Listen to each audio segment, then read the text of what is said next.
हाँ तो जय हिंद जी। स्वागत है आप सभी का आपके अपने चैनल जीएलएस स्टडीज़ में। तो साथी जी आज हम फिर आपके लिए साइंस के 20 महत्वपूर्ण प्रश्न लेके आ चुके हैं। आपकी भी तैयारी बिल्कुल धाकड़ तरीके से चल रही है, आशा कर रहे हैं, क्योंकि आपको ही पता है कि बोर्ड परीक्षा में समय क्या है, बहुत ही कम बच गया है। ठीक है, तो 20 प्रश्न लेके आए हैं। 20 में आपका कितना सही हुआ है एकदम ईमानदारी पूर्वक बताइएगा। आप वीडियो छोड़ के मत जाइएगा, छोड़ कर जाते हैं तो पछताइएगा। ठीक है, संभावना है कि इसमें से आपके सवाल बोर्ड परीक्षा में आ सकते हैं। सबसे प्रथम सवाल कहता है कि दिल्ली परिवहन की बसों में प्रयुक्त सीएनजी का मुख्य घटक है। आपका जो दिल्ली परिवहन की जो बसें हैं उसमें जो प्रयुक्त सीएनजी है उसका मुख्य घटक क्या है, तो ध्यान रखिएगा कि क्या है बउआ जी, तो मीथेन है। राइट आंसर आपका क्या हो जाएगा, ऑप्शन नंबर बी हो जाएगा। ठीक है, चलिए देखिए इस तरह के 20-20 सवाल लगाने से आपको इतना फायदा होगा ना जिसकी जिसकी कल्पना भी आप नहीं कर सकते हैं। ठीक है, आराम से 5 मिनट का वीडियो देखिए, 20 सवाल कंप्लीट हो गया। अगला सवाल है 2 नंबर कि सौर सेल में किसका उपयोग होता है। तो मेरे साथी जी ध्यान रखेंगे कि आपका जो सौर सेल होता है उसमें आपका सिलिकॉन का उपयोग होता है। राइट आंसर क्या हो जाएगा, आपका ऑप्शन नंबर बी हो जाएगा। सवाल नंबर तीसरा कहता है मेरे साथी जी कि उदासीन विलयन का पीएच मान होता है। ससुरा बबुआ बबुआ को पता होगा कि अम्ल का पीएच मान 7 से कम होता है, भस्म का पीएच मान 7 से अधिक होता है, लेकिन जो आपका उदासी विलयन होता है ना उसका पीएच मान एग्जैक्ट 7 होता है। तो राइट आंसर क्या हो जाएगा, आपका ए हो जाएगा, 7 एकदम राइट आंसर हो जाएगा। सवाल नंबर आपका चौथा है कि निम्नलिखित में कौन संतुलित प्रतिक्रिया नहीं है, यानी इसमें से कौन सा ऐसा इक्वेशन है, कौन सा ऐसा समीकरण है जो संतुलित नहीं है। तो मेरे भाई जी ध्यान रखेंगे कि आपका इसमें से गौर कीजिएगा, इसमें से जो आपका ऑप्शन नंबर ए है ना, ये वाला क्या है, आपका संतुलित नहीं है। ठीक है, कौन सा संतुलित नहीं है, option number A. Option number A क्यों संतुलित नहीं है कि देखिए इधर आयरन जो है आपका कितने हैं, एक है अभिकारक में, और प्रतिफल में भी आयरन एक है, तो आयरन तो बराबर है, लेकिन अभिकारक में बउआ जी क्लोरीन की संख्या 2 है और प्रतिफल में क्लोरीन की संख्या कितनी है, 3, तो बराबर नहीं है, बाकी सब आपके बराबर है। तो ऑप्शन नंबर ए जो है वो बराबर नहीं है, प्रतिक्रिया संतुलित नहीं है। सवाल नंबर 5वां कहता है कि निम्नलिखित में से कौन अम्ल है, इसमें से कौन सा आपका अम्ल है। तो मेरे भाई सबको पता है कि आपका जो HCl है, हाइड्रोक्लोरिक अम्ल, हाइड्रोक्लोरिक ये आपका क्या है, एक अम्ल है। ऑप्शन नंबर डी एकदम से राइट आंसर हो जाएगा।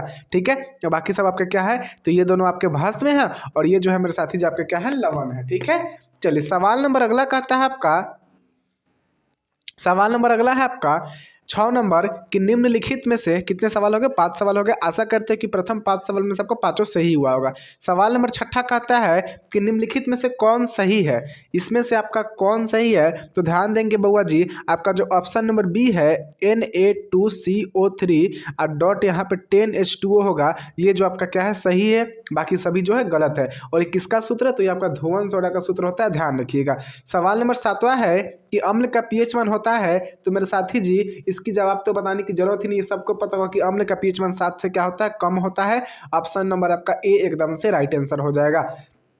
सवाल नंबर 8वां है कि आवर्त सारिणी में दाईं ओर रखे गए तत्व कहलाते हैं। तो आवर्त सारिणी में जो दाहिने तरफ जो तत्व रखे जाते हैं ना उसको हम लोग कौन सा तत्व कहते हैं मेरे साथी जी, तो आपका संक्रमण की अधातु की धातु की उपधातु। तो देखिए जो दाईं ओर रखे जाते हैं उसको हम क्या कहते हैं, अधातु कहते हैं। ठीक है, कुछ इस प्रकार का पीरियोडिक टेबल आपका होता है, आपने देखा होगा। ठीक है, कुछ इस प्रकार का होता है हमारा, ऐसे ऐसे रहता है पूरा। तो इधर जो रहता है धातु रहता है, इधर जो रहता है अधातु है, बीच में क्या होता है आपका उपधातु होता है। ठीक है, ध्यान रखेंगे। सवाल नंबर 9वां है कि अधातु के ऑक्साइड होते हैं। तो मेरे साथी जी ध्यान रखिएगा कि जो आपके अधातु होते हैं ना इसके ऑक्साइड क्या होते हैं, आपके अम्लीय प्रकृति के होते हैं। किस प्रकृति के होते हैं, अम्लीय। अधातु के ऑक्साइड अम्लीय होते हैं और आपके धातु के ऑक्साइड जो होते हैं वो क्या होते हैं, आपके क्षारीय होते हैं। धातु के क्या होंगे, क्षारीय, और अधातु के अम्लीय। तो ध्यान रखेंगे राइट आंसर क्या हो जाएगा, आपका ऑप्शन नंबर बी हो जाएगा।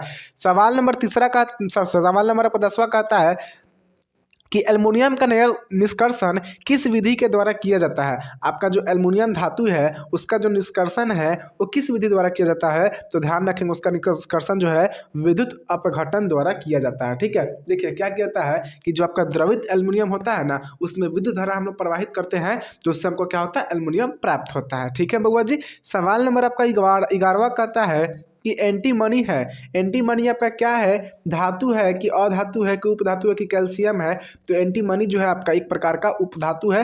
राइट आंसर आपका बी हो जाएगा। सवाल नंबर आपका 12वां है कि स्टेनलेस स्टील किन धातुओं का मिश्र धातु है, तो आपका जो स्टेनलेस स्टील है ना वो निकेल और क्रोमियम का मिश्र धातु है, तो राइट आंसर आपका क्या हो जाएगा, ए हो जाएगा। सवाल नंबर 13 है कि प्राकृतिक रबर बहुलक है। प्राकृतिक रबर बहुलक है किसका है, तो आइसोप्रीन का है। आइसोप्रीन का है, ऑप्शन नंबर आपका ए एकदम से राइट आंसर हो जाएगा। सवाल नंबर 14 है कि कार्बनिक यौगिक में कार्बन की संयोजकता होती है, तो आपका जो कार्बनिक यौगिक होगी उसमें आपकी जो कार्बन की संयोजकता होती है वो कितनी होती है मेरे साथी जी, 4 होती है। राइट आंसर आपका बी हो जाएगा।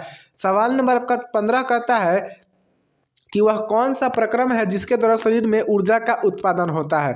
वह कौन सा प्रक्रम है जिसके द्वारा शरीर में ऊर्जा का उत्पादन होगा, तो मेरे साथी जी हम लोग भोजन ग्रहण करते तो हम लोग को ऊर्जा किससे मिलेगा, तो भोजन ग्रहण करते तो लोग सोचते हैं कि पोषण यानी केवल खाने से हमको ऊर्जा मिलता है, लेकिन नहीं।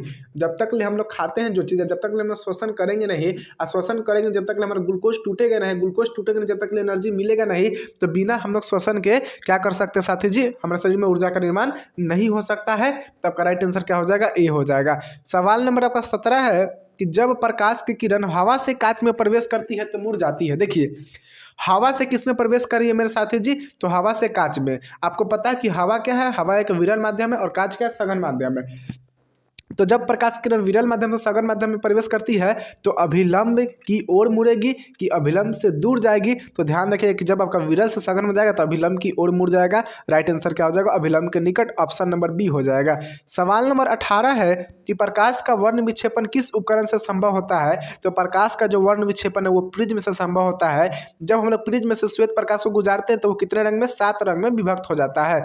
सवाल नंबर 19 है कि इंद्रधनुष का बनना किस परिघटना पर आधारित है, तो आपका जो इंद्रधनुष का बनना है वो आपका प्रकाश के वर्ण विक्षेपण पर आधारित है।